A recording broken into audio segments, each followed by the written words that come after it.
DraftSociety.com presents a Premier League Draft Fantasy Podcast. Welcome to the Key Pass Collective. Your exclusive source for the information, analysis, and advice you need to dominate your fantasy leagues. Come on in. We've been expecting you.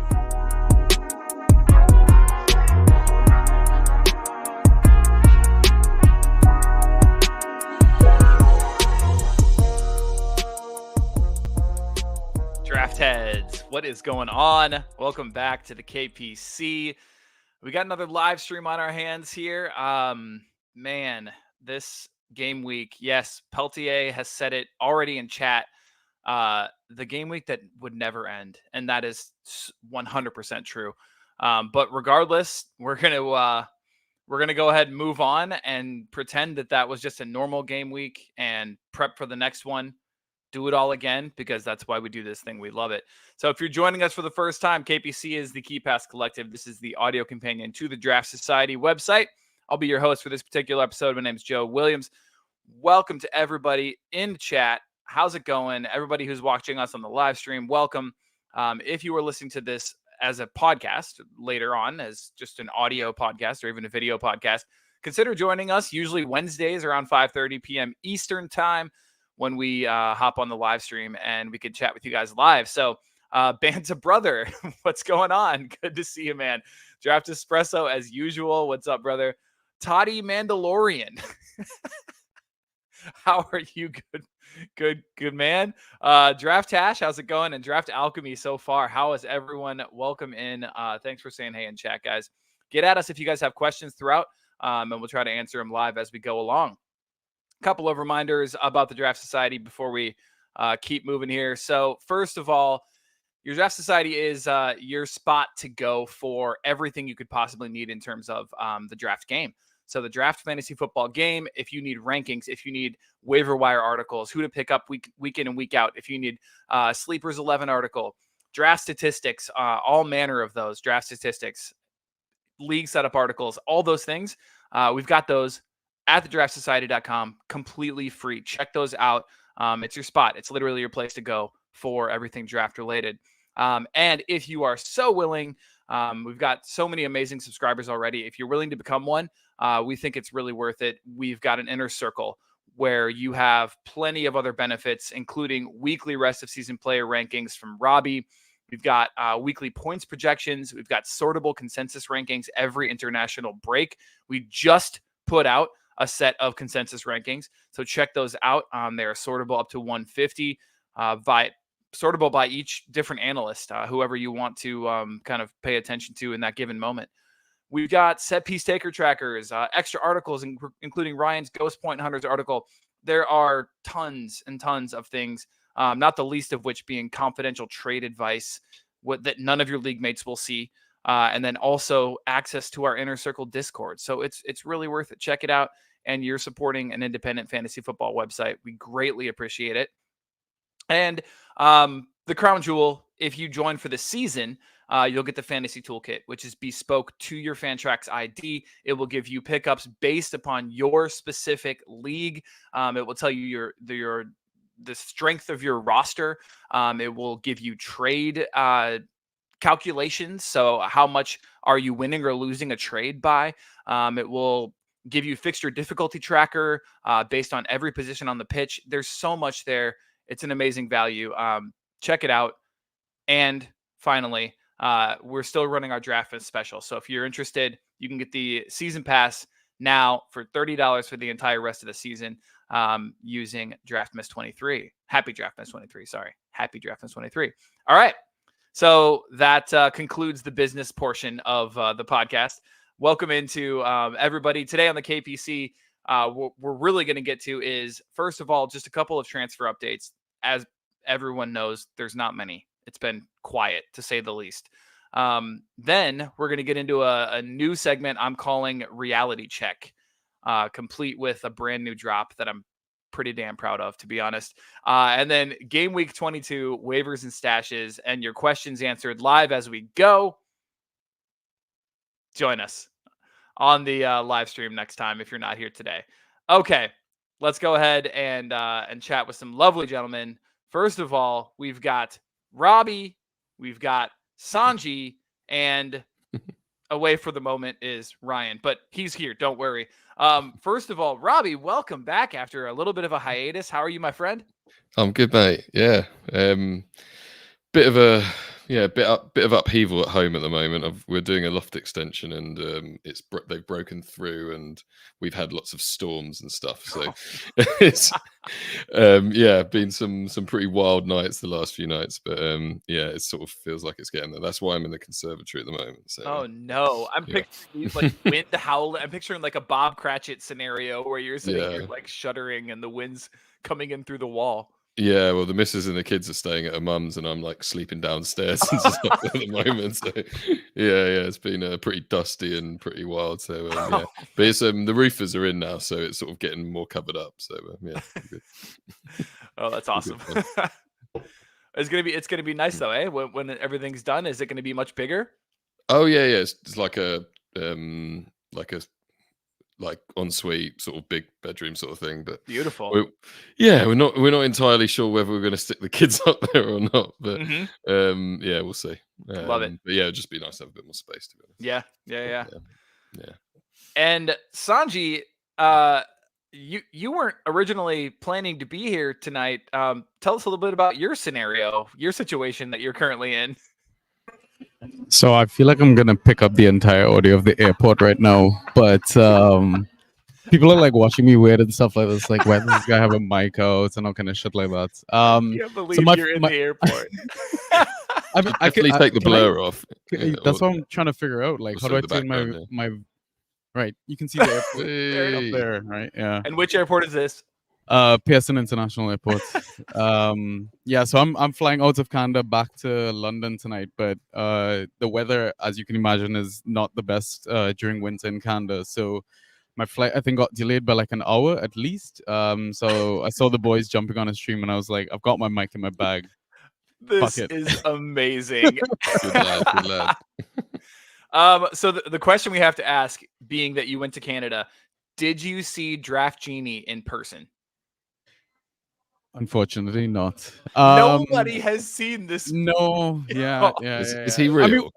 I mean, we were DMing each other about possibly meeting, but I honestly ran out of time as well. I couldn't even see everyone I wanted to see, do what I wanted to do. Yeah, time flew by. But here's hoping. I mean, we see him at the next Draftapalooza. So. Yeah. It's looking less and less likely, but I'll hope for it. At this point, I'm wondering if he was like an early version of AI. You know, like when did we meet him? What, like 4 or 5 years ago now? Maybe even 6 years ago.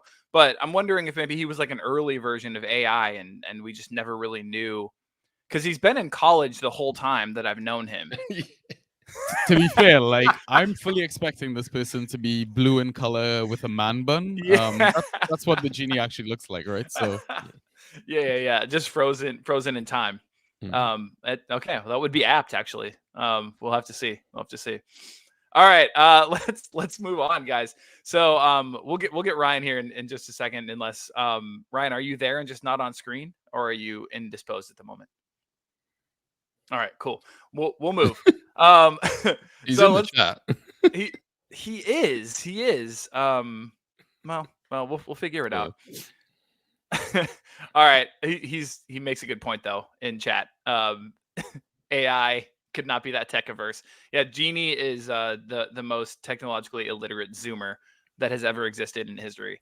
But anyway, Genie aside, let's talk transfers, guys. All right, so we've got a couple. Well, we got one for sure in at West Ham. Well, I say for sure. I guess it's not quite done yet. And that is Calvin Phillips, of course, a midfielder, mostly a holding, or you could call him a defensive mid, depending. I mean, that's not quite his game, but for all intents and purposes. A loan with an option to buy is what it's looking like. Are there any fantasy implications here? Is this somebody that you're keeping an eye on for fantasy purposes? Are you going to put any fab bids or waiver bids? yeah, what's your general thought on that one? Ryan, let's go with you since you're here. Yeah, sorry about that. Yeah, for Phillips, not at all. I mean, when he was at Leeds and taking some set pieces and was the heart of a lot of what they did, I was interested. But going to West Ham United, where obviously JWP is going to be dominating set pieces, seems like he may just be kind of rotating with Alvarez. I just don't see where the upside could possibly come from. I'm happy to let everybody else in my league pick him up just based on name value. Yeah. What do you guys think, Robbie, Sanji? Yeah, I mean, even that first season when Leeds were promoted, like he was about 8 points per start or something like that. So if that's your ceiling when you've got the sets and everything, as Ryan mentioned, then yeah, I think you might be struggling. But yeah, I think it's more the implications on other players. Who does he come in for? Does he replace Alvarez or even Souček maybe? And does that mean JWP can get forward more? I don't know. That's what I was wondering. Yeah. Because that's one of the two things I was actually thinking about is JWP just getting freed up to do more attacking things further forward. Though it wouldn't surprise me if Calvin gets the odd assist for any of the top three like runners like Kudus, Bowen. There's one more that I'm forgetting. There's Paqueta. One other run. Yeah, I guess even Paqueta. But I mean, his distribution is fantastic, right? So I just feel like he might get the odd attack in return. But again, I think I'm with Ryan. I'm not going to stress too much. Let other people drop their fab. They'll probably get frustrated after the first few games of him not scoring too well, and then he might turn out to be a random streamer at some point. He also has played like 2 games in the last like year and a half. It's so bizarre, isn't it? Let's be real. It's going to take him a while to get up to fitness. I think he's played for England more than he has for his club. I think that's right. I mean, do you think at City though they're going to really let him? I mean, he's. I feel like he's got to be fit. There's no way they're going to let him fall out of match fitness. He looks pretty husky. Does he really? I didn't see that. It might be the Christmas Nutella.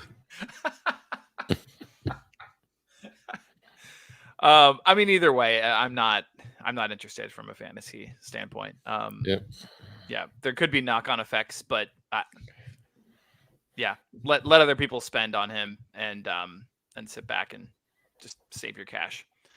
All right, let's talk about a couple other just kind of rumors as for now. But these are heating up just a little bit, but we're not quite sure. It might be one or the other.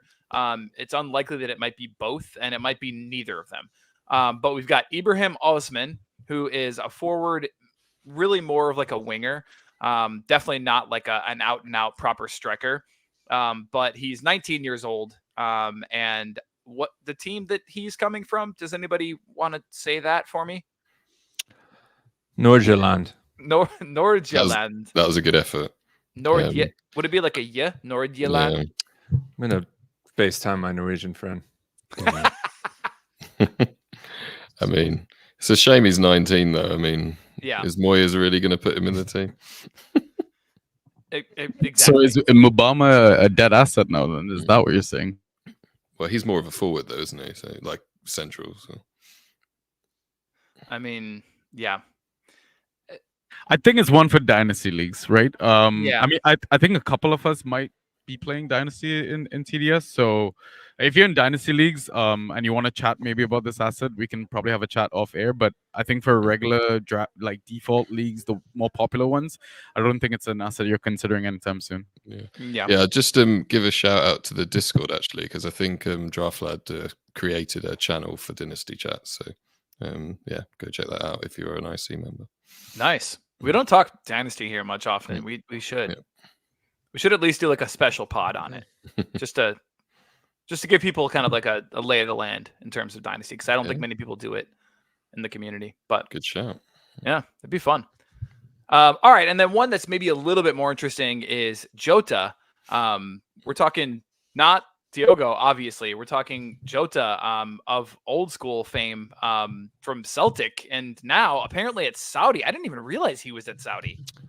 So apparently he never finished the registration, so he's just been like hanging out in Riyadh. So he's like, he's available, so to speak. That's what I had a conversation with friend of the pod and Twitter legend. I can't even, his name's escaping me. What a legend.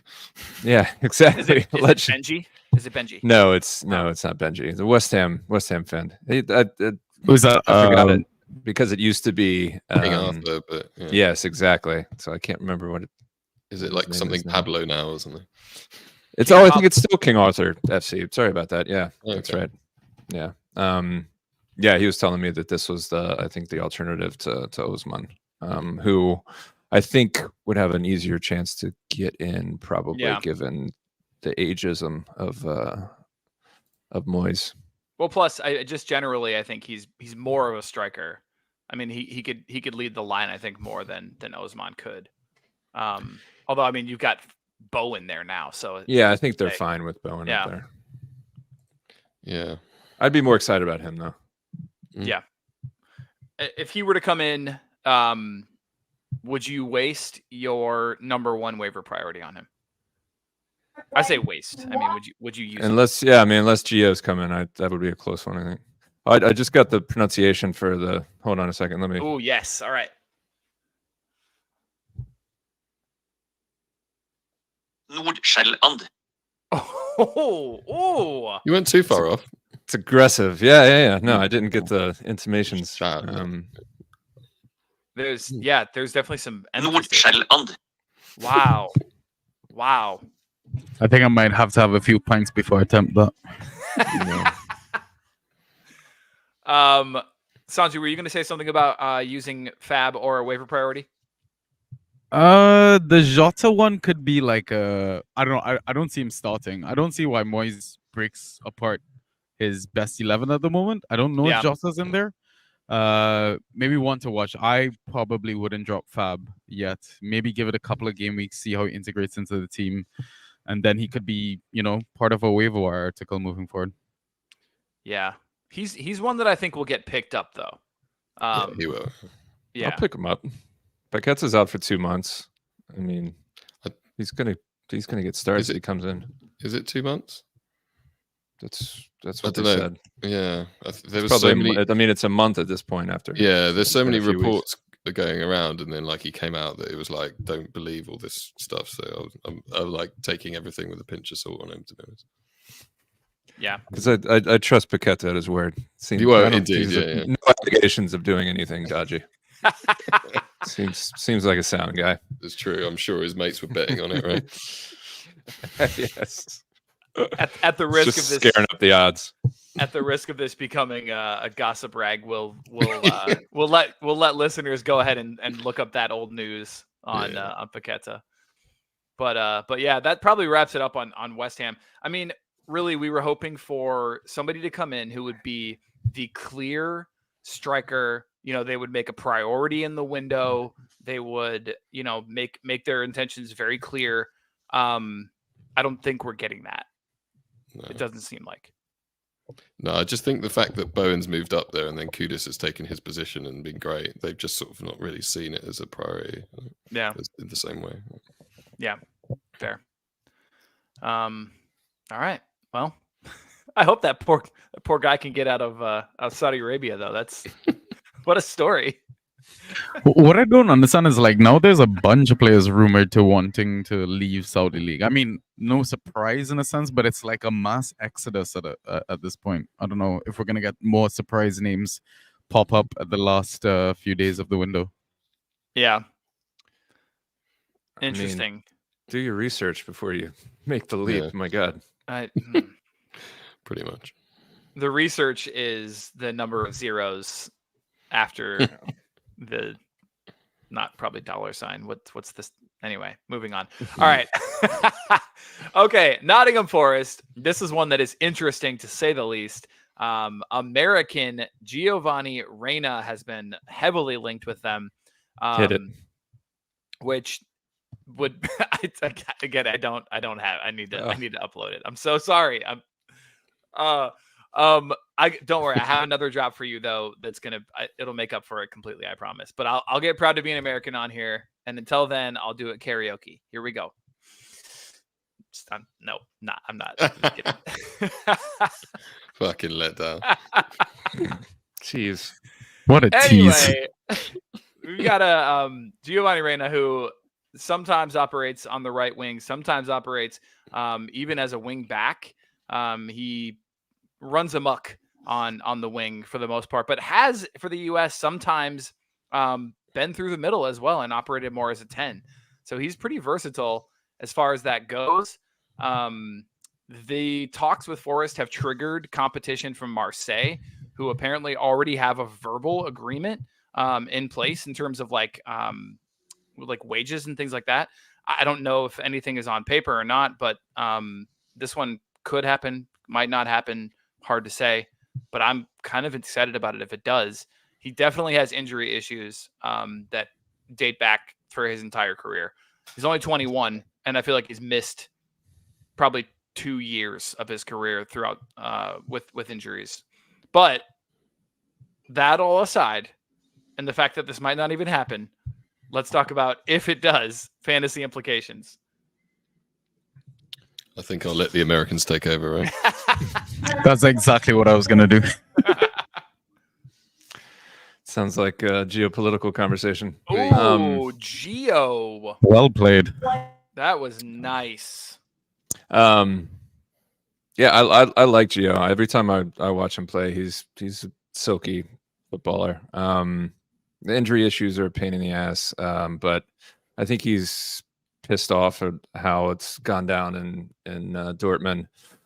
Wants to get ready for the World Cup once game time. So I think he'll have a point to prove, and I think he can get attacking returns. The very, very bare data that I gleaned from our trusty European fantasy tracker was that in 2021 he was 10.2 points per 90, 7 of those ghost point persuasion from 23 starts.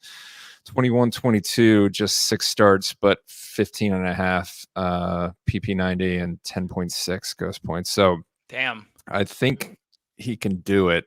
It's just a matter of whether he stays fit and kind of what role Super NES will carve out for him at Forest. I hope that he comes just for many purposes, but this January window has been horrific fantasy wise, and I have a shitload of money in one league, so I want to spend it on somebody. So it's either him or whoever West Ham keep on the bench. So. Yeah, exactly.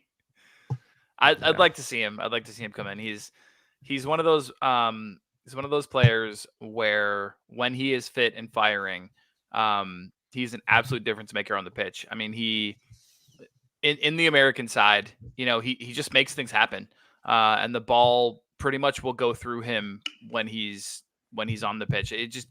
He has a way of making himself involved and being creative, making things happen. He'll dribble. He's really fun. Yeah, he'll rack up ghosts, I think. But then he'll have games, I think, too, where it'll be a little bit more of kind of a letdown, if you will. Just because maybe he'll disappear for a game or, won't get too involved. But that's most players this season, which we'll talk about actually later today. But yeah. No, I'm excited. Who are we thinking he displaces? Alanga? I mean, he can play the MGW role if this injury's worse than we thought. He can. Maybe Cho, I'd say. Cho is the first one I'd pick out of him, Ilanga, MGW. I don't think Wood is going to get affected. Like, he just needs service. He's a really good striker. But Cho would be my pick. So, bit part then. Well, we'll see. If he stays fit. I mean, I don't know. Just like Joe. I don't know that any of those guys that he would be replacing, you'd miss him a whole lot. Like, I think that Gio's going to be better than most of them. Yeah. Lenga's been good. I got to admit, I didn't see it coming, but he's been good. Yeah, that's true. I guess it kind of depends on the formation too. Yeah. Like they've got the most lads out at AFCON as well, right? So I mean, there is a chance things might get reshuffled and he's able to play all of them if Gio's fit. So yeah, that's fair. I mean, Alenga's been kind of steady. That other position, the on the left side or the other one in the midfield has been a little bit more fluid. You've got guys like Dominguez kind of like popping in there, in and out, and so I mean, yeah, you never know. I know that that's not really his side there on the left, but he could give it a shot. Yeah, we'll see. I don't know. I think regardless, he's going to get play time. And it might trigger a change in formation. It might mean that he displaces somebody. It might mean he has to wait a few games to actually get in, but I will definitely, I'll definitely spend if he comes in.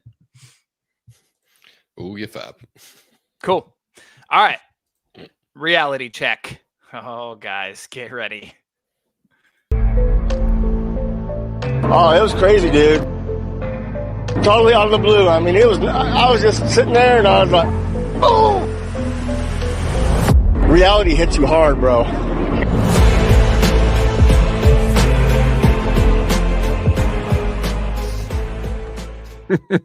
That's right. This is reality check. It's pretty good, right? It's pretty good. Where was that from then? some like viral like news clip from like a local news site or whatever, where they're interviewing this guy and he just says all of that and it literally means nothing. He's just like, yeah, man, it's just like out of the blue and it hit me just like boom. It's like, what hit you? Like, there's no specifics. We have no idea what he's actually talking about. I love it so much. He's got to be in Florida. He's fantastic. I love it. All right, well, reality check. So, what kind of inspired me to make this is, I was looking at my team, particularly my bench, and all the torn red flags on my bench. I was looking at the player pool and all of the injured players and players who are off in other countries, and also generally just looking at players underperforming, and just sort of came to terms with the fact that, like, man, this has been a really rough go of it recently. I feel like fantasy managers have had to kind of like, I don't know if you want to say like deal with more than they might have in previous years. At least it feels like to me.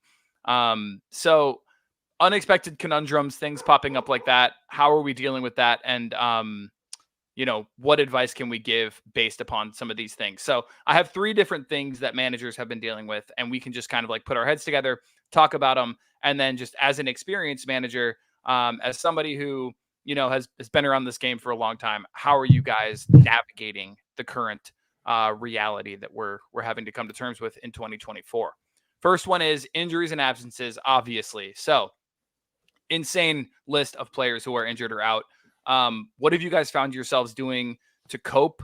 What are there any tactics that you've kind of been leaning on in terms of, are you looking at players who play earlier or later in the game week? Are you trying to, play more defenders? Are you trying to, like, generally any savvy tactics that you can kind of share with managers who might be struggling with injuries and absences and trying to navigate the player pool right now?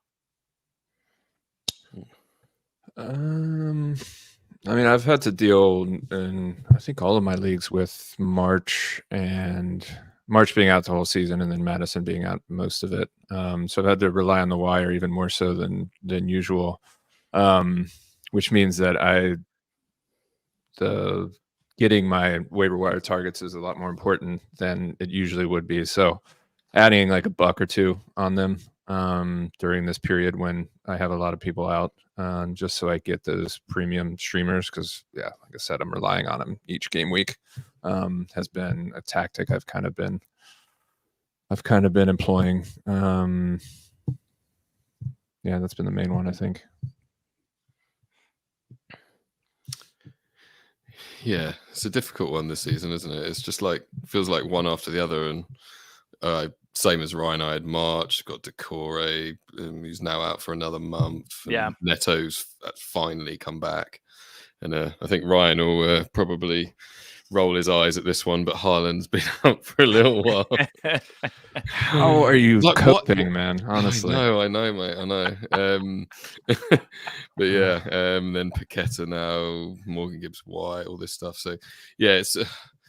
I guess it depends on the severity of, and this is across a few leagues, but it depends on the severity you have in one league, right? On its own. If you start getting your whole bench full of injured players, which I've seen on one of Ryan's teams, that was once, mostly because of AFCON. I couldn't handle that for more than a couple of weeks. That's for sure. And I don't play that. Like you deal with it for a couple and see where you're at, but if not, then you've just got to trade one of them out to take the hit on the value and have someone decent playing. But yeah, I don't know. I've to be honest, I actually struggled quite a bit over this festive period and even further on. A few more injuries, streams were just not going well. So it's difficult because I guess personally I tried to stream as little as possible. I try and build sort of team value, and then sort of have one or two streams here and there if I need to. So maybe I'm out of practice or something. But yeah, they just haven't gone well. And I think part of that is, we all know defenders are just completely rubbish most of the time anyway, especially the last 2 or 3 seasons. But this season particularly, there's less clean sheets. There's more goals going in. So trying to stream for a clean sheet just isn't the way to go at the moment. So yeah, I think just avoiding streaming defenders and actually like trading in some that are just season keepers is quite useful. And if you're going to stream one, just go for someone who at least goes relatively well, even if they're maybe likely to concede, like an O'Shea or something like that. But I just wouldn't panic too much with the big name assets generally. Don't get tempted to just sort of lay them off for someone who's for less value. Just wait it out a couple of weeks and see where you're at. Yeah, you hit the nail on the head about the streaming defenders. It was hard to even mention a defender in this week's Waiver Wire article as well. Like, there's so many people out of form. Even you look at the matchups for this game week, nothing is like, oh, this could probably be a clean sheet game. Like, it's really hard this week. But I think in terms of like all these injured players, if you really want to hold on to some of your injured players, you might have to try and free up roster spots by doing 2-for-1 trades, right? You might have to give up a couple of good assets. I know like Ryan's had a lot of success streaming this season as well. I feel like every waiver window you have like maybe 3 to 4 open spots in your roster that you're constantly streaming, and it's worked out well for him, right? He's unfortunately. Yeah. And he's in the top end of the table, so it's a tactic that is paying off massively. I think one thing also in terms of holding dead weight is the first question I always ask anyone that reaches out is, do you have playoffs? If you do, then sure, hold on, right? Yeah. If not, then yeah, you gotta consider dropping, because sometimes like these players have setbacks and reoccurrences, and it's brutal, man. It's really, really brutal. So I think trading is probably the easiest option that comes to mind, I think, for holding dead weight if you want them.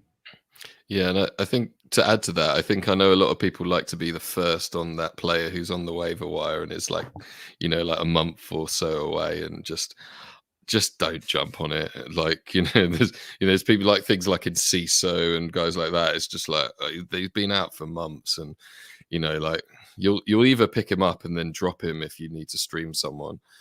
Sort of like just before he gets back fit again, or just then you're just waiting for another month for him to actually get in the team. So yeah, totally on that one. Absolutely. Yeah, if push comes to shove, you need to drop. Like if it comes to you winning your game week, we're approaching the important stage of your season right now, right? So you need to start stringing some wins along. Yep. Yeah, that's fair. I mean, we're going to talk more about streamers, later in a couple slides here. And you mentioning that apparently Ryan's quite good at it. I'd love to love to hear how, because I've been having just Strikes and gutters. a rough time of it this year. But yeah, and I don't think I'm alone in that. But we'll save that for just a second. I think that's really interesting. You guys mentioned picking up players a little bit too early. I've been so tempted by so many players on the wire who are coming back from injury. And I think that's one pitfall that you can really fall into pretty easily is, picking up somebody who is working their way back from injury. And like, for example, I had an open slot a couple of weeks ago and I picked up Casemiro. And I haven't held him, obviously, but it was like it got to the point in the game week where it was clear he wasn't going to start. And I was like, okay, no. But that's the type of player where I could see somebody picking up and holding just on the hopes that, like, oh, I'm sitting on something here that's going to like develop into a season long hold. And what you're actually doing is just taking away one of those spots you could use to be more flexible with your roster. Yeah. And, it's funny, like literally last game week, there was some news that he was back in training and you're like, okay, picked him up in 2 leagues. Yep. Done. He's back on the bench. Okay. Hopefully I'll get him from this game week. Yep. Done. So, yeah. No. Yeah, same thing with Harvey Barnes, I think was another popular name that was floating around last month and a half, maybe. Yep. He was back on grass and then all of a sudden there was a setback. And yeah, so I think there was chat about Newcastle having to sell to meet FFP rules. And, if they sell an attacker, does that mean Harvey Barnes gets his spot back? So yeah, I think, again, like Pubs with Habs mentions it in the chat as well. Just be ruthless with your drops at this point. So. Yeah. Toddy Mandalorian. There weren't better It's amazing. He says there weren't better long-term punt options than Casemiro. No, the point is, my friend, we thought at the moment that it was not going to be a long-term punt option. We thought it was going to be a more short-term and that he was coming back into the squad. And then it ends up taking 2, 3, sometimes even more weeks than that. And that's the key. That's what kills you is, instead of picking up that Casemiro, you could have been the guy who got, I don't know, like what last week, Ben Mee versus whoever the hell they played. And he scored like 37 points or whatever it was, you're foregoing all the other waiver wire options to pick up that guy. And therefore you're missing out on, X amount of potential streamers that could have actually won you your week or at least not. Yeah. I think I'd add though, like obviously this last week, game week's just been on such a long time and scale that I actually used that week to pick up guys like Casemiro who, your next game week's like 3-4 weeks away or whatever it is. So those are the times when you do try and actually sort of look for some longer term value who might not play that game week. That's a good point. Yeah, interesting. Anything else on any tactics that people can use, and or are there any players, speaking of Casemiro or the like, that you're actually targeting right now if they're available in your league? I guess the window for Trent's closed now, isn't it? I did try. Yeah. Robbo's back soon. Yeah. He was on the bench today, right, for the cup game, I think. Was he actually? Yeah. I didn't see that. Yeah. Trying for him. It's a tough time though. Yeah. People have held him for so long. Yeah. It's the Nkunku. It's the Nkunku thing all over again. God. Nkunku effect. Yeah. Can you imagine holding him all week? Anyway. I mean, well, okay. I drafted him in my home league and I just dropped him. You did? Oh, wow. Yeah, done. And then someone picked him up like about 5 or 6 weeks later and I was like, but yeah, it feels like the right decision though. Yeah, I mean, but then you see players like Tony who come right back in and, they're ready to roll. And so not that they're comparable because one was injured and one obviously wasn't, but that is the type of thing that gets managers thinking like that this is a good tactic. You know, you draft somebody on draft day and then end up holding them for 6 months. And I think that's one thing I've learned from this season is that going forward, I would say that we already, you know, docked players a decent amount for being injured in preseason. I'm gonna kill them in my ranks next year. Yeah, actually, I'd ask Sanji on this one because I know you obviously held Tony the whole time. Did you how did that go? Did it feel very frustrating, or is it? Tell me you didn't was it start not him. too bad? Frustrating to hold, or like, yeah, how was the first 20 game weeks of the season? I mean, it was. Did you cope, or did you regret it? Cope is I don't know if cope is the right term. I'm not like screwed badly enough in either one of my leagues. Like I'm still in a viable playoff spot for IGL. Like I'm still thereabouts with the pack in DPL, and like Ryan, we're in the same league as well. And I think I've coped okay having pretty much just 4 bench spots. Yeah. I mean, it was getting exhausting at one point, right? But listen, I'm not gonna lie. When I saw him score, I could not be more over the moon. Like even the way he got his goal, I was like, oh, like the shithousery is back. Like I'm so excited now as a Tony owner moving forward. So we'll see, right? End of season whether or not it's gonna pay off. But if the punt was right, then I've pretty much gotten like a first/second rounder in January, which seems like amazing news given how the January window has gone so far. Yeah, I guess he was a special case because he wasn't injured, so it's sort of one of those where he should be able to come in and hit the ground running. But yeah, it's I was just interested because like I avoided it. I just couldn't be asked to deal with that. Yeah. Do you what round did you draft him? Do you remember? I think 8 or 9, maybe. Okay. So I pretty much waited until like all the players that I wanted went, and it was like into punting territory at that point. Like you're just taking shots in the dark. So I wanted to get him right before that. In that sense, I think maybe Chickens in our chat as well went for him in a similar point. But yeah, happy with it though. Yeah, I mean now you're laughing all the way to the bank. Although I'm looking at your IGL team, and you do have Nico Jackson and Brian Mbomo on your bench. Mate, 7 forwards on that team at points, wasn't it? Possibly 8, maybe right now. Yeah. Interesting, man. Zach brings up in chat the exact thing that I'm talking about. So he's talking about Kevin Shada, and he said he was doing well before his injury. Is he worth the stash?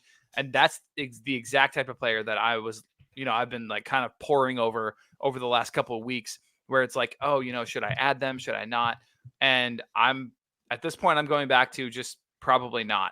I don't know that I'm going to be the guy who gets those guys, because he only started like 3 games. I know he looked all right, but he was good. He was good. Yeah, it was just, I don't know. Yeah, and he mentioned Solomon too. These are all guys I've been looking at, and to every single one of them, I've just thought better of it because. Yeah, they're coming back to a situation where they've got a lot more competition. So, Yeah. So in the chat, Solomon, can we talk about him actually, if possible? Yeah. So this is an interesting one. Like you're in our Bash League, Robbie. We have one IR spot there, and we've got playoffs in that league as well, right? So I grabbed, I think, Solomon as soon as our draft ended, and I've been stashing him. But now with Timo coming in, would you be concerned if you owned him, Brennan, any of those guys? What, that Solomon's back? Yeah, so like, I mean, because Solomon was like absolutely amazing. I'll be honest. As soon as Son's back, it's going to be like I'm assuming Richarlison stays up top, Son on the left, and Kulu on the right, Madison in the middle. So that's going to be your first choice. Obviously, Spurs have been quite susceptible to injury issues this season. So yeah, I mean, who knows whether that will remain, if you will. But I wouldn't bother stashing him, to be honest. Personally, but yeah, I mean, I guess if you got an IR spot, then why not? But if there's nothing better, but yeah, that's the way I look at it. He's another one of those guys where, previously he was really nothing to write home about. And then Ange Ball just kind of turned him into a decent asset. He's ghosting out of his mind at times. Yeah. I suppose you're right. And he had some crazy finishes at Fulham, like sort of he towards had the end of that the purple season. patch where he had a goal. Yeah. I think 3 or 4 in a row. Yeah. Same curler. Yeah. Yeah. So, but no, I'm not picking up Solomon. no, certainly not yet. No. What about Awonyi? Still too early, I think, right? Yeah, I saw him chilling on my waiver wire as well, and I thought about it, but it's talking mid-February, I think, for him. Yeah, he's a borderline one. I think if you've got like a healthy squad, then maybe. But I mean, Wood's playing so well at the moment, as well. You're sort of a little bit like, oh, how does he then fit in? But I don't know. What do you reckon, Sanjay? Are you about Awonyi? Nah, I don't think well, Wood loses a spot anytime soon, to be honest. Yeah, you're on the Wood train, aren't you? Yeah, like I mean, we're talking about a striker that at one point was like consistently getting at least 10 goals and was playing for Burnley back then. Yeah, I don't unless injury and Awonyi gets a spot and then Awonyi's kind of nailed, because I mean Awonyi was also playing fantastic towards the end of last season, started this season hot. Injuries kind of didn't help his form, but yeah, I think that's Woods to lose. Fair. All right, I like it. I think we can put a bow on that one. Good. That's exact, guys. This is why I love you, because I didn't give you much direction, and it was like, let's just have a conversation. And you know what? We did have a conversation, and it was great. All right, moving along. Moving along. Coming to terms with mediocrity. Ryan says this sounds defeatist, and I agree. But unfortunately, many of our fantasy assets this year are defeated. And so I think, more importantly, Ryan, I think we need to address the fact that, like, we have told people, be patient with certain assets. And by and large, I bet you they have. And unfortunately, for many of them, nothing has changed. And you've got to be getting really frustrated at this point. I mean, if you're somebody who owns, the likes of like a Grealish, or you were talking about Pinnock in our group chat this week, or somebody like even like a Doku or Diaby, DCL. Yeah, I mean, you'd be getting really frustrated at this point and wondering if we were out of our minds in the first place to tell you to hold. Yeah, we move into the lesser spotted sell low quadrant. Mm-hmm. Pinnock's is that where we are? Weird one. I don't know. I mean, Pinnock's a weird one because we know what he can do, and he's like one of those guys that, like, like when Trent was having his downside. I know I bitched a lot, but I was never going to get rid of him, Robbie. At the time, that is just going to come around. A lot, Pinnock hasn't. Dude, well, like, in my defense, he gave me a lot of reason to. I passed up a lot of good players to take him at 5. Yeah, on my advice, right? To be fair, yes, exactly. But no, I'm glad I stuck with him. Yeah, yes, it did. But Pinnock just hasn't turned it around, and yeah, I haven't taken the time to delve into why particularly that is. But he's one that I'm trying to get rid of based on the DGW. To be honest, I'm trying to sell the news. He still has a decent enough PP90 over 8, I think, to get rid of him. Plus, he's built up a name recognition and reputation. So, yeah, I'm trying to sell that DGW and get something for him. Him plus 1 for Robbo. I thought you'd have remembered my article since you reviewed it. Oh no! How could I forget, man? Yeah, I mean, it's quite clear why he's declining. It's just Brentford are just conceding lots of goals, and but it's not even that. I mean, you used to be able to rely on him to get 8 points, 2 goals conceded. Yeah. And he doesn't anymore. It's down to like 3. Yeah. So that part's been obvious, but it's the ghosting that really bothers me. Yeah. So his ghost So in the article I did, just looking at players' form from game week 1 to 10 versus 11 to 20, his ghost points per start went down from 10.6 to 9.8. It's not much different.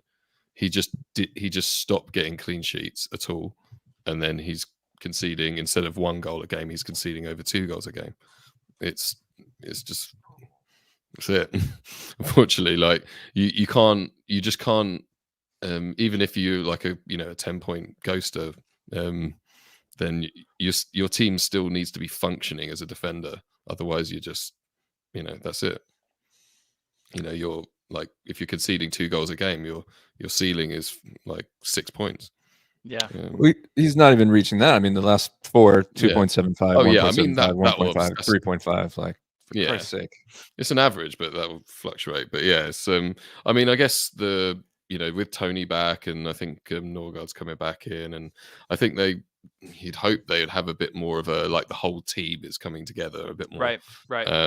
So I guess he's like, I know there's been a lot of like chat in the Discord and all sorts I've seen everywhere, like, oh, do I drop Pinnock now and things like that, but he's done it. It must be really bloody frustrating. I don't have him anywhere, so I can't really claim to have that frustration. But this is the first game week where I'm going to bench him. He's been set and forget in my head. Yeah. But yeah, I'm not starting him against Spurs after. Yeah, I think you have to keep him just in case Brentford get better. Basically, that's it. Ryan, yeah, I'm not going to drop him or sell him for pennies, but I'm going to try and use the DGW to get something for him. Just out of curiosity, Ryan, who are the defenders you're playing over him? Hold on. I can tell you mine. I got I have Estupinian, Senesi, and Zinchenko that I'm playing all over Pinnock this week. I'm doing Gabriel Magalhaes, Gomez, and Ruben Diaz. Don't get me started.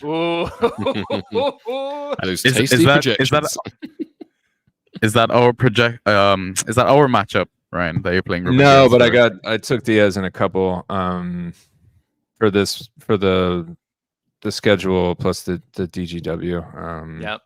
Even though, we all know about Man City defenders. I know. Oh yeah. Well. Don't worry. You're in good or bad company, however you want to put it, because I've got Gvardiol in Community League. Yeah.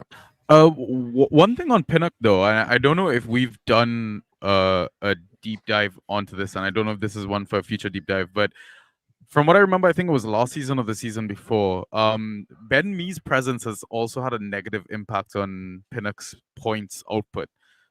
So I don't know with me back fit as well, if that takes away from Pinnock a bit more. Like, it doesn't really give him the opportunity to get, more clearances, more interceptions, more blocks, that sort of stuff, right? Because he was somewhat the main man while me was out for the longest while. So I don't know if that's something we should look into and maybe consider when we do rankings and stuff moving forward. I mean, Robbie can correct me if I'm wrong since he did the deep dive, but as rostering him, it hasn't really affected. He's been poor with me in, without him. I haven't really noticed a big difference. Yeah, his ghost declined by like 0.8 per start, so it's still good. It's just they're just conceding a lot more goals. So I don't know. There's nuances like that, but I think Mee's been sort of quite injury prone this season. So do you even rely on him actually being there the whole time anyway? So I wouldn't put too much stock in that necessarily until you get a bit more sort of data on it, I guess. Because I mean, they both played well together at the end of last season, right? When Pinnock came back in. So but I think Chicken's made a good point in the chat about the fullbacks. Obviously, what's his name? He's been out for so long, I forgot. Rico. Yeah, Rico Henry. Them potentially affecting things. So so I don't know. He's a wait and see for me, because the value could be there if they sort themselves out. People are asking about Reguilon. So Ryan, like, you're talking about. You're talking about like not dropping him, right? And not offering up for pennies. But what would you advise managers that have reached their limit with Pinnock? What should they try and get for him then at this point? Oh man, I've been trying, like I said, to get Robertson, but I'm trying to think of like solid defenders that you could try and get in. There haven't been many, to be fair. Are there any defenders that are kind of like up and coming in there? I'm thinking of someone like maybe like a Colwell, or who ghosted decent amount. I mean, I don't know. You spend more time with the ghost point tracker than we do, Ryan. What do you think? Yeah, I mean the ghosters defensive wise are like your heavy hitters. I mean, obviously Anderson had a great purple patch on that front, so if it was like 12 weeks ago, I might have said him, but I kind of called his demise. And then Nico Williams was a flash in the pan. There just haven't been any sustainable ghosters outside of the Poros and the DVDs and all those. Yeah, just having a look at the chart in my article, I mean, Pinnock and Romero are quite close to each other, actually, in terms of both declining. With Spurs getting all their players back, do you think Romero might be a good shot? Yeah, I mean, I know he's injury prone, but because obviously Pinnock has the name value, doesn't he? So that might be something that you could. DGW is basically what I'm banking on. Ooh, Toddy Mandalorian. Yeah, that too. Yeah, you can sell that straight up for I'll take Robertson. I mean, that guy's been on fire, isn't he? He says that gets done 50% of the time, at least. That's a decent shout. And when he gets his move to Liverpool, it'll be even better. I would do that. Yeah, I'd do that for sure. That's a good one. That's a really good one. Yeah, so I think just messages, don't drop, try and see what you can get. Like, 100%. Yeah, send out offers. All right. Any other ones, guys? Other players that I've kind of mentioned here. Nkunku, you waited so long and it's not been great so far. Grealish, Mitoma, I mean, with the injury and everything, but still people are frustrated. Gallagher recently, very interesting. Diaby has been one that's just been killing folks. And then Doku and DCL. Any of those you guys want to mention? Could we add Bruno to that list? Oh, yeah. Let's talk about Bruno. I know Sanji you have Bruno in a league. Oh, my God. Don't make me thrash things in this lounge right now. Bruno's been a very frustrating asset to own, man. The popular United assets, look, Rashford, people are talking about, coming back into form. You look at his points, it's 12 and 15 with a goal in both of them, right? I think the higher one was with the assist in it. That was 3 games ago. Man, Bruno Fernandes, man. And people keep telling me he's still averaging 12 a game, but how? I don't know. It's madness. Honestly, he's so frustrating to own at the moment. And I'm not seeing signs of it getting better other than, he's consistently playing 90 minutes. You're going to hope it turns around. And I don't know. I'm looking for advice at this point as well. Is it worth mentioning the Ineos takeover and them actually getting some proper football people in? I don't know. I don't know how long that'll take in terms of a pipeline. Yeah, I am. It's playing the long game. I mean, I hope the decline continues. Let's put it that way. This is I think for next year. Yeah, I think one of the things that sort of had occurred to me, and I think I mentioned in our chat, is, I mean, Bruno was always a bit of a flat track bully, right? He wouldn't do particularly well against the sort of the bigger teams, and he just absolutely smash it, wouldn't he? But they're so bad, they don't have anyone to bully anymore. So, what are you doing with that? I mean, the thing is, you look at some of his data. We've got the expected points per 90 is at 14, and his actual points per 90 is at 12, right? So he's underperforming his XG data, but most of that is from the assists. So he's playing with people who can't finish his passes off. So I don't think is that going to change because Højlund scored a couple of goals? I don't know. What you're doing is you're sort of hoping United get better, and the players around him get better so that they finish these things off. And yeah, he seems a bit less sort of goal. Not actually looked at the data properly here, but just a bit less of a goal threat. So I don't know. I think just that whole team's so dysfunctional. Maybe Casemiro coming back will help.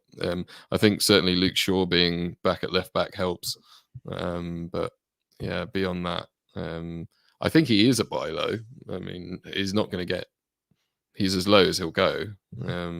But it's just whether he'll go up much. So if you have to pay for name value on top of that, then is it really worth it?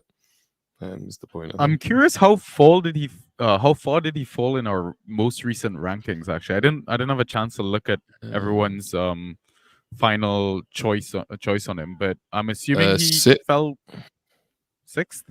Yeah. So Ryan had him at 16. Gavin at 10. You had him at 8, and then the rest of them us had him at 6. Well, the Genie's obviously 5, but yeah. That's so basically he's borderline round 2 right now. You'd say middle to end of round 1, something like that. Yeah. That's a tough one. I've only got him in. I've only got him in one league, but that's the auction league with the new scoring, and he's even worse in that. So it's like, fucking nightmare. That's such a weird one, Sanji, because it's like when you look at his scores, they're okay for like someone you got in like the 4th or 5th round. The problem with him is the fact that where you drafted him and what you expect from him, but it's like people saying, oh, it's Bruno, why are you complaining?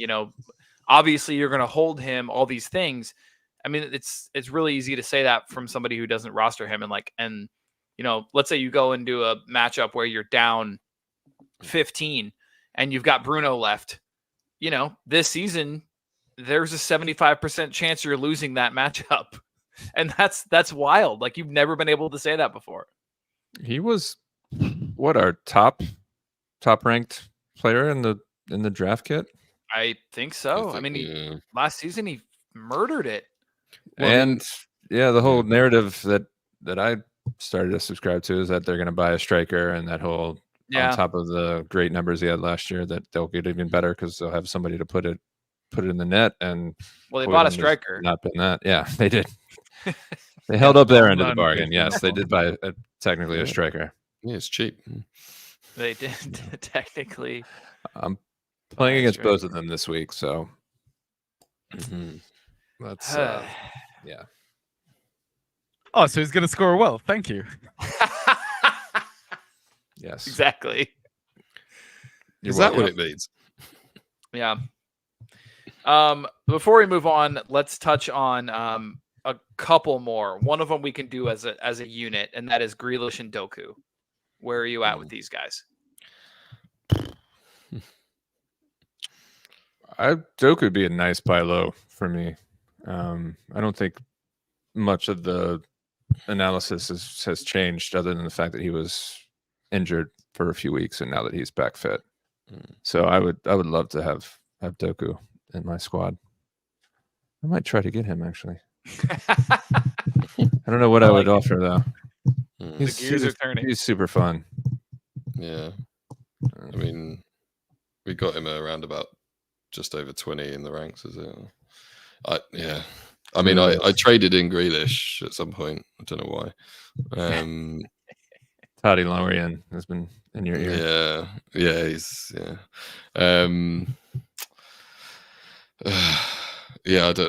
don't know. You're just gonna sit and wait on him and maybe trade in some City guys for cover. So you're telling me that sell low is out of the question? Another DGW sell the news potential there. Yeah, true. You should get at least one start. Yeah, exactly. You tell me that we're at sell low. You tell me that we're at sell low, but none of these guys, except for Pinnock, are we really selling low at this point? So what you're telling me is, as far as this slide is concerned, we're just gonna continue with the mediocrity at this point and hope for an improvement. Is that right? That's what you're telling me.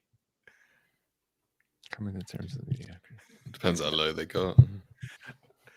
I mean, like obviously, I hope nobody rosters all of these guys because good Lord. But like, I mean, we're talking about real frustrations, like people have been suffering through game week after game week where these guys just, they don't hold up their end of the bargain. And like, I mean, we all know, like, we take fantasy too seriously sometimes. And so like, it can get really, really annoying and frustrating when you've got these players who just aren't performing. I don't know.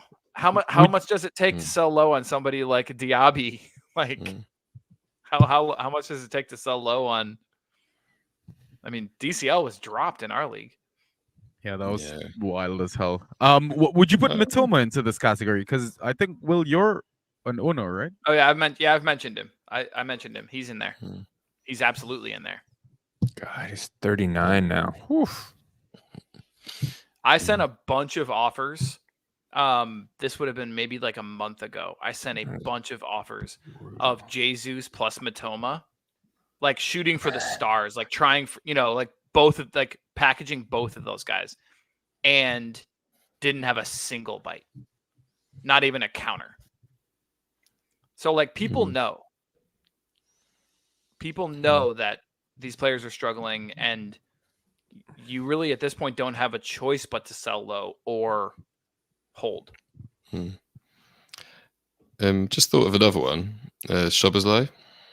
Yeah, the chat has been mentioning him a couple times. I actually literally just saw it. Yeah. Okay, there we go. Yeah, I did think of that myself. It's like real original there. I'm reading this comments as well. Yeah. No, it was in my notes. Toddy Mandalorian. That definitely wasn't your. Chat. It'd be really funny if Robbie's Totty Mandalorian all this time.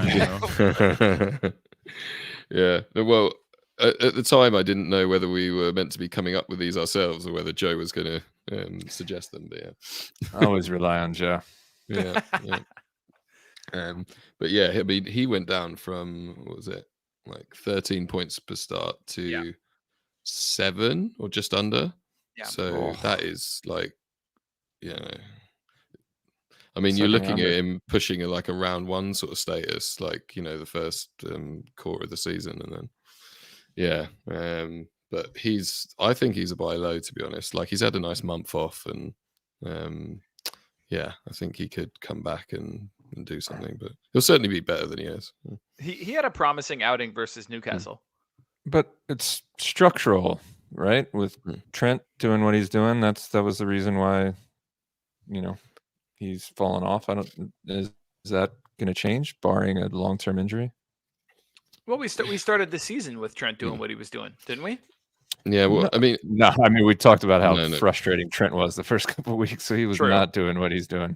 Yeah, no, I think Szoboszlai he was struggling a lot just with he'd played like 90 minutes every game up to, like say that first quarter of the season, and I think his minutes came down to about averaging 65, 70 or something per game, and he was getting taken off early. Trent was coming more into midfield, especially later on in the games, and dictating things. So I think with him a bit fitter, getting some more energy after the injury, I think there could be something there. But I guess if the problem is, again, with these sort of higher value assets, it's like, is someone going to be holding on to that earlier value? So even if it's lower than you would have got him for, is it low enough to take the risk? But yeah, I think, I don't know, maybe it's the Liverpool fan in me that's being optimistic there. I don't know. He just looks so good at the start of the season. I know. It was ridiculous. Let's end it on a positive note. Are there any of these guys we've mentioned that you are looking to bring in on the cheap, if you can? I'd probably gamble on Pinnock, I think. Interesting. Maybe. Wish I had him in that league. I like Doku. I don't mind trying to get Matoma on a low as well. Although the real low obviously was right before AFCON or Asia Cup rather. Oh well, Sanji, you're not going to give me Van Dijk for Pinnock, and your other defenders. Your other defenders are Doherty, Semedo, and Gonzalo Montiel. So Wolves stack. Getting in a decent defender is very unlikely to be trading a defender for a defender. There's going to be something else. There's just no good defenders, like aside from Trent and Porro and a couple of others, like Tripp. So Tarkowski. Yeah. our boy And that's the reason I'm interested in probably buying low on a defender that we used to be able to trust, right? Because we just talked about it's hard to grab from the waiver wire. So if I'm going to take a punt on a trade, maybe do a defensive one. Yeah. Even with his really bad sort of scores the last few game weeks, like last 10, like he's at just under 6 points per start. That's the average for a defender that starts most games. Oh, right. So yeah, it's a good point. Oh, I mean, God, that's terrible. Is the waiver wire replacement going to be any better? I mean, I guess if you get a stream right, then yes, but if not, no. This is a fantastic segue, guys. Thank you so much. The last thing I wanted to mention in terms of this reality check segment is the science of streaming. And I already kind of hinted at this. And the thing I've been noticing is with all these injuries and all of these, with so-and-so out, that leaves a window for X player. That leaves a window for Fornals. That leaves a window for Buonanotte or whoever, right? And I knew you were going to do that. Yep, of course I'm going to bring him up. Stick it in your craw all week. It's like a splinter in my finger. Anyway, and what I've been noticing happening more often than not is, you bring in this streamer that you have high hopes for, and they just completely let you down, or they sub off at 55 or 60, having scored you 2.5. And how do you avoid that? Like, what have you guys been noticing, or what are you kind of like keeping in your memory bank in terms of like ways to inform yourself about how to stream better going forward and learning from those kind of mistakes? Use the toolkit. Go off projections. Like on average, should be better off. I mean, the toolkit liked Buonanotte last week. It seems to have learned this week. And Diaz this week. So yeah, it seems to have learned this week. But I mean, the one thing I'd say to people is always check the difference between the fancy points that are projected and the ghost points that are projected. If all of that is coming off if the ghost points aren't there and it's just coming off like a good clean sheet percentage and you're a bit wary of it, then don't go for it. But yeah, so just make your it's a tool to make your own decisions, if you will. That's interesting. I was gonna say I've been pretty lucky this season in terms of like focusing on trying to pick up guys because of the injuries. There's provided some opportunities for lucrative roles that are going to be filled by streamers. I'm thinking Sarabia. I'm thinking Solomon had his time. Lo Celso had his time. Like looking at prolific teams and lucrative scoring roles and trying to get those players. Because, I've been riding Sarabia till the wheels fall off. And like I mentioned, some others. So those guys have been the best streamers, as well as like folks like Doughty earlier on. Yeah. Yeah, I think targeting what you'd expect to be a midterm hold, if you will, is definitely the way to go, and it's what I try to do, like as I mentioned earlier, in terms of like putting more value into your team for the slightly longer term than just a simple streamer for a week sort of thing. But yeah, you have to look a bit ahead, and that's typically the way I try to look at it. I think especially as we mentioned before in the defender pool, where you're not just streaming defenders is difficult. So if you can trade in the good ones, then I'd do that. I think mids are they're not too bad actually to chase, like, how do you say, like the sort of floor guys, if you will. Mm-hmm. And there's guys that will get like 6 to 8 points every game. And I think if you assess your matchup before the game week, or you can obviously change your strategy during the game week, and if you're ahead or behind, I think. But like going for a floor guy as a mid 4-5 rather than going for a crazy punt on a defender is likely going to be sort of yield better results in the long term.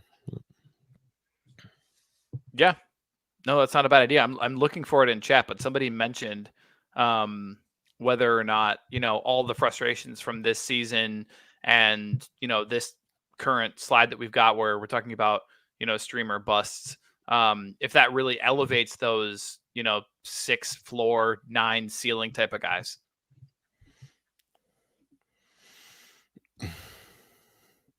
It's a tough one because, I mean,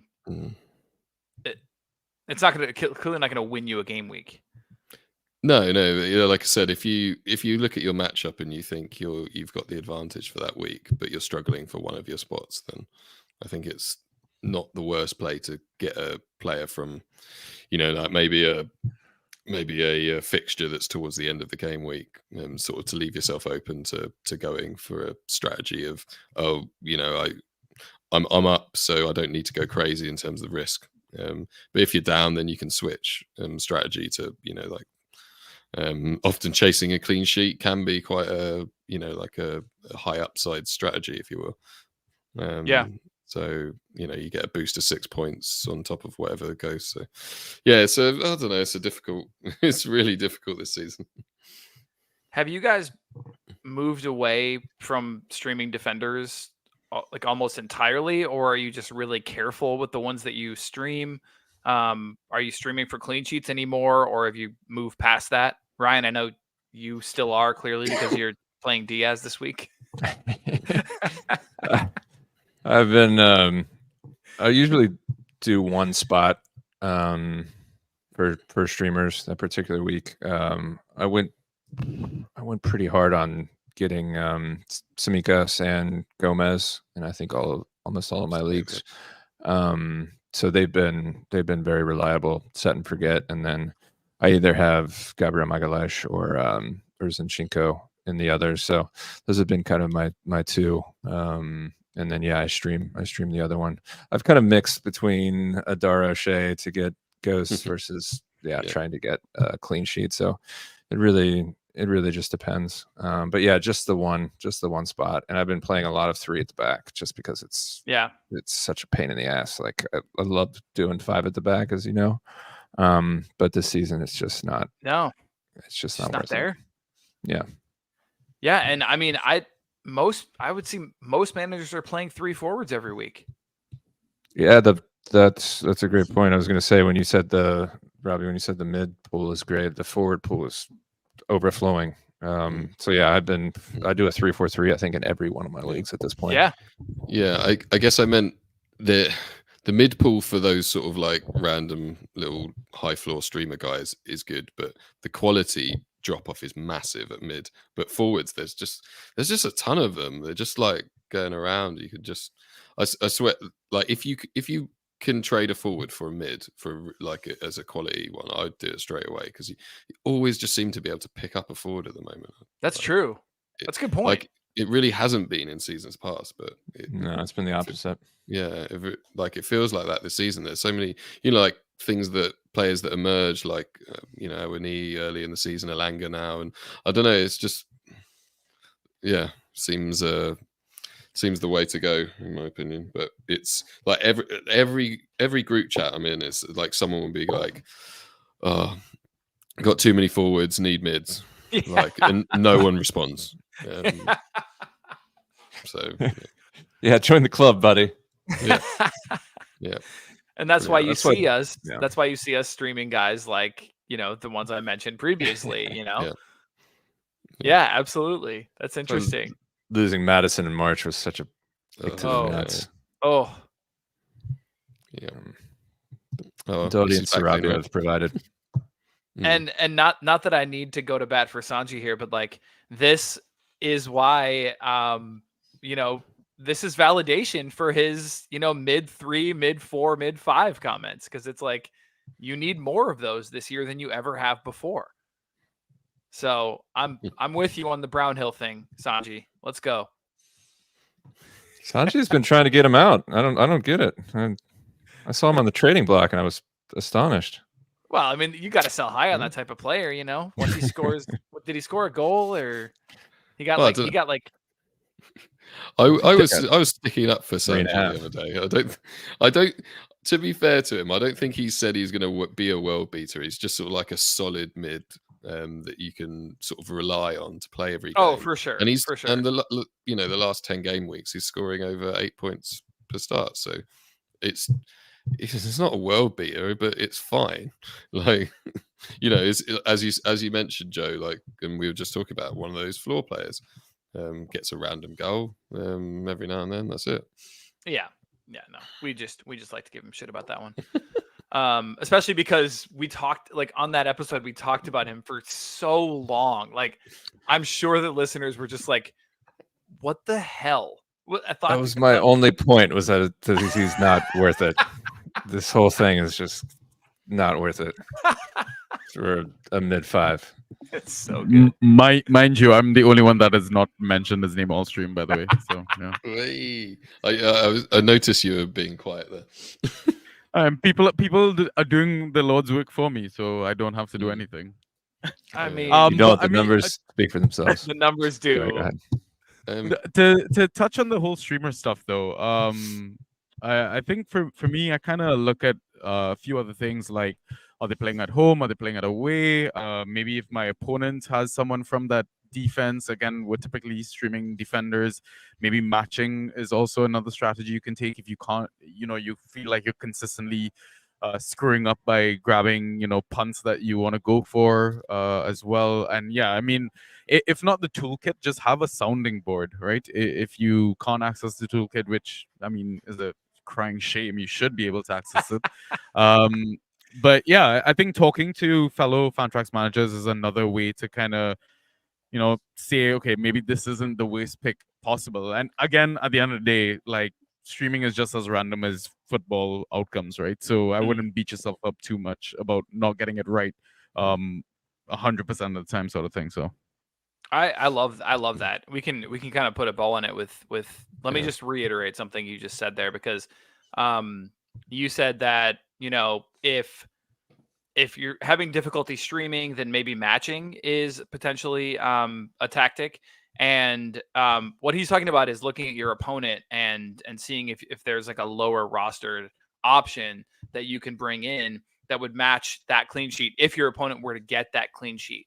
That's not a great tactic if you're dealing with somebody like a Trippier, like where you're going to just get dominated. He's going to score 23 points and sure 8 of those might be, or 6 or whatever might be the clean sheet. Probably not worth picking a Botman just to match that. But if you're dealing with somebody like a Pinnock, for example, maybe you can go out and find a free Brentford defender or, whatever other team that we're talking about. That's a great point. Yeah. Tougher to do that this year with the lack of clean sheets. I like doing that later on in the game week if I got a decent lead, and it's all about like removing outs and differentials for them to catch up. And if they get a clean sheet, then you get a clean sheet. But otherwise it's tough. So you would use that more if you're ahead. Yeah. Like if I'm ahead by like 20 and like this third to last game is like Wolves against somebody and he has Dawson, then maybe I'll pick up like Kilman just to cut out the roots for him to gain points on me. Yeah, I think there was a bit of a discussion in the Discord the other day, and I think someone was. I mean, I was raising I think over the years, and I think it's only got worse as we've been discussing it. Matching a clean sheet early on in a game week is just not the way to go. I would actively try to do the opposite, basically, and because that's where you get your jump straight away. Let me give you a good good example of that this week. So my opponent just picked up Tyreek Mitchell. The last time I played this opponent, he got his first assist in I think his career, something like that. And obviously they have Sheffield United at home. It's an early-ish game, and Richards is available. I think I'm just going to let him roll because I think Sheffield United actually are playing better, and I wouldn't be shocked if Palace kept a clean sheet, but I don't think they will. So I think I'm just going to let it roll. Should we move on to streamers, Robbie? Yeah, because he's in there, isn't he? But No. I'll have you know that I got in there last.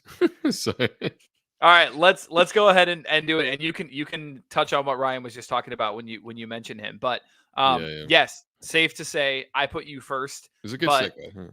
I put you first in terms of the slides because we don't normally have you on. But yes, it should be mentioned that you did get in the document last. So you had the dregs of what was left. Yeah.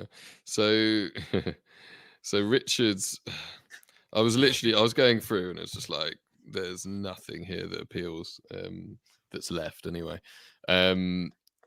What I'd say is he's got 6.8 ghost points per start this season, and he has 48% clean sheet odds. So it's as good as you're going to get this game week.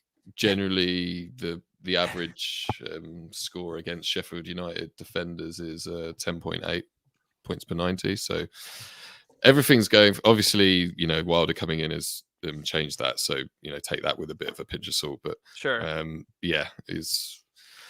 there's worse options this game week.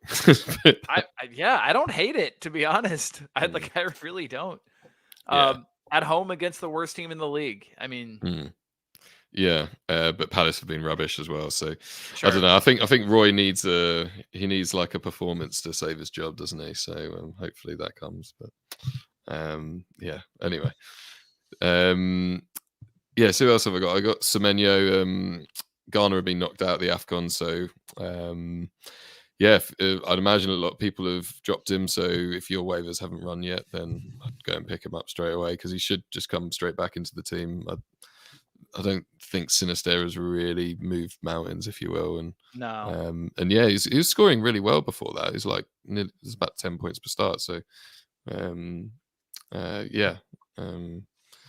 like definitely someone you should pick up like as a sort of a long-term hold as well as just for this game week. Last one is one of these floor guys that we've been talking about. Not that his ghosts look amazing, but the last 3 game weeks he's been hovering around about the sort of 8 to 10 points mark. And against Luton he'll be quite busy. So just one of these sort of floor type streamers that you can hopefully put in and sort of relying on him getting you 6+ points or something. Yeah, I didn't realize he'd been 12, 9, and then 8. I didn't realize he'd been scoring, like that. Yeah, I was gonna say but I didn't realize he'd been scoring like that. I only noticed because I was playing against him this game week, and it literally came down to half a point, and I was just like, "What are you doing? Stop putting up points." Yeah, well, I had Neto and who else was it? And the two and Buonanotte and Milner, and like they just weren't doing anything. So, oh no! I mean, he scored almost as many points as Gross did this week. Yeah. So Hinchelwood, man, you heard it here first. There you go. Again, worst punts. Yeah. Robbie was last in the dock. We'll remind you of that. All right, Ryan. Speaking of which, Ogbeni. I mean, it seems like ages ago, but dropped 20 past game week, all ghosts, which are insane. Obviously, he's not gonna probably replicate that, but he'll have some moments against Brighton. I mean, on some counterattacks. So he's not my favorite this week, but in terms of forward 3 streamers, I think he's a good shot.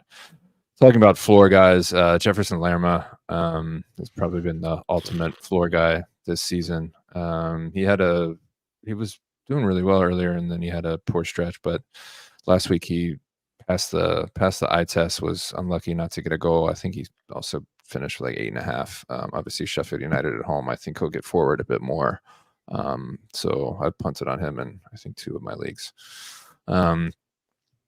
Jean-Paul Van Heck dropped some really good ghosts. Toolkit loves him this week. Yeah. I think he got 18.5 with a clean sheet versus Wolves on Monday. So yeah, having to contend with all the dowdy dimes dropping on his head. I think we'll keep him busy. And then, Mateza's looked pretty good. I mean, he got, I think, 4.5 versus Arsenal. Didn't even see him touch the ball. So I think he'll have a lot more joy versus Sheffield United. Obviously, be wary about the fact that Edouard is back fit. So watch the lineup. It's an early game, so you can drop him for Edouard if you need to. But he's going to be my forward 3 in my main league. And yes, Ruben Dias. Never thought I would say it, but Burnley at home, you got to think they have a decent chance at a clean sheet. Plus, you get in early on the DGW, so you get your 4 points combined from conceding a goal apiece in those 2 games, so the double game week. So that's fair. I'll take over so you can respond to the Slack or the chat. Yeah, the berating that you're getting in the chat is what we'll say.